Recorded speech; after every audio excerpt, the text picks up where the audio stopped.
Even though I highly recommend Japanese motorcycles, and they tend to be the most reliable, they're easy to come by, the pricing is pretty good on them. You know, Japanese bikes you can't go wrong with. That's why, you know, I've always had Japanese bikes. I did have a few European bikes, but I find that Japanese bikes are a lot more reliable, parts are a lot cheaper, and I'd rather be riding than fixing. But I'm going to tell you guys that there is one fatal flaw with Japanese motorcycles. Stay tuned. Let's go for a ride. Subscribe today. That brat, baby. Yeah, on that 450. Plus some wheelies on it. You have to wear the gear out here to stay safe out here on the streets, and I have some awesome gear if you want to get it, like my favorite ultra lightweight carbon fiber helmet that comes with an automatic tint shield, my motovlog camera, airbag vest to help keep you safe, shorty gloves. All my gear, I include links in the description and comment section of this video. Problem I have with Japanese motorcycles,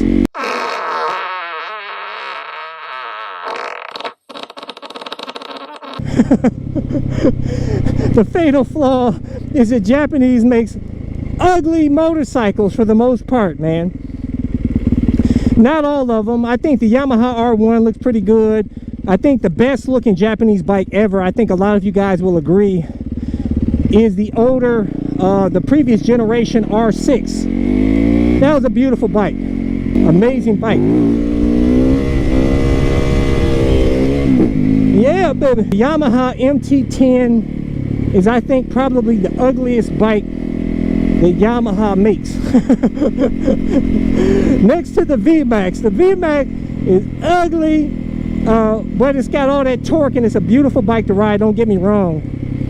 But it's nothing, its looks are nothing to write home to mama about. The Kawasaki H2, amazing bike again, awesome, tons of power, beautiful in terms of performance, but then the looks, ugly.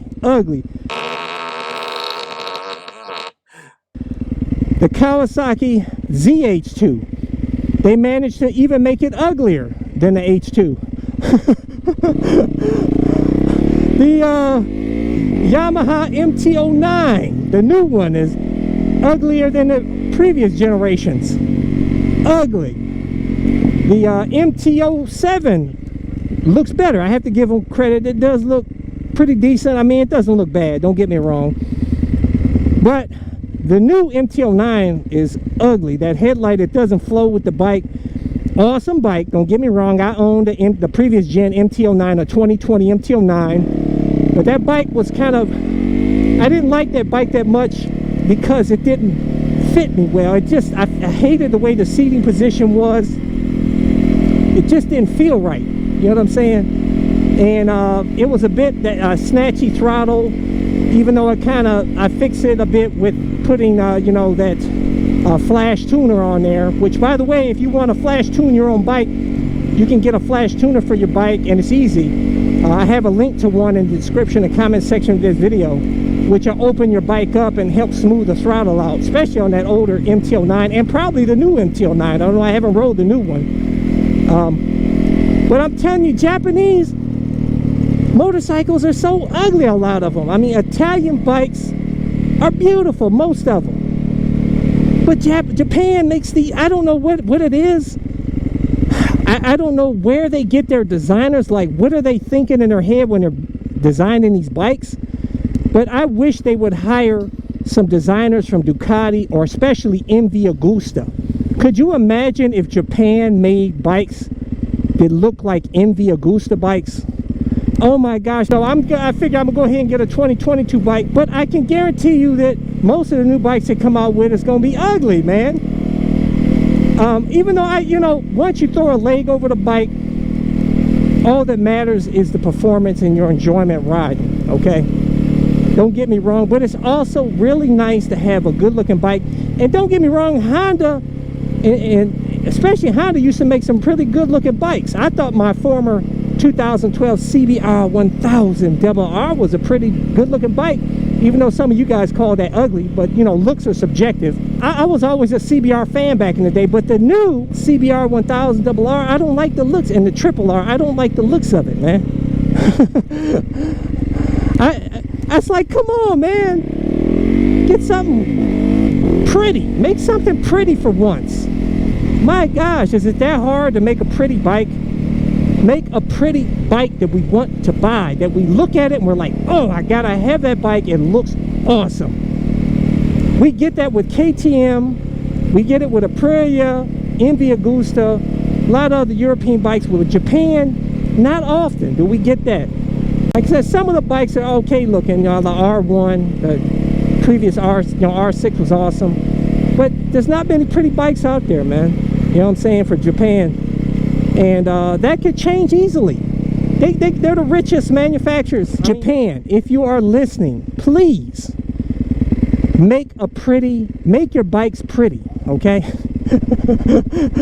I'd hire some designers steal some designers from Ducati and MV Agusta, okay?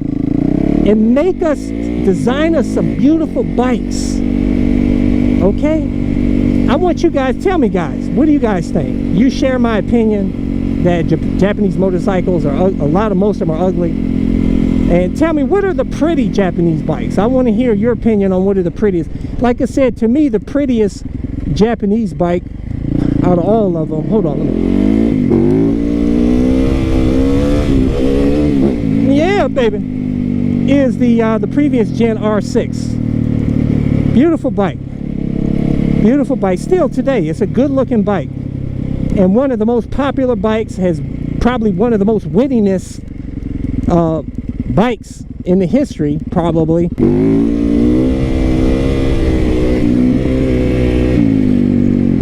But I tell you guys that, you know, one thing, you can't go wrong with the Japanese dirt bikes, because dirt bikes look like dirt bikes. You know what I'm saying? They all pretty much look the same. So to me, this is a good looking bike, but some of you guys may think this is ugly. I don't know.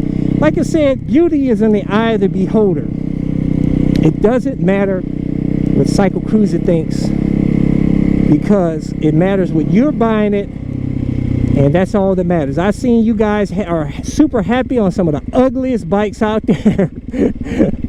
Well, like I said, it don't matter what Cycle Cruiser thinks, man. But I tell you guys, you know, whatever you do, make sure you hit thumbs up. It really helps my channel when you hit thumbs up. Hit that subscribe button, and also share this video. And I'd like to get other people's opinion, man. That's why I do these videos, to help incite community discussion. I love talking with you guys and getting your opinions on stuff, man. Deuces. Thumbs up. Check out my playlist for new riders and popular videos. Don't forget to comment and subscribe.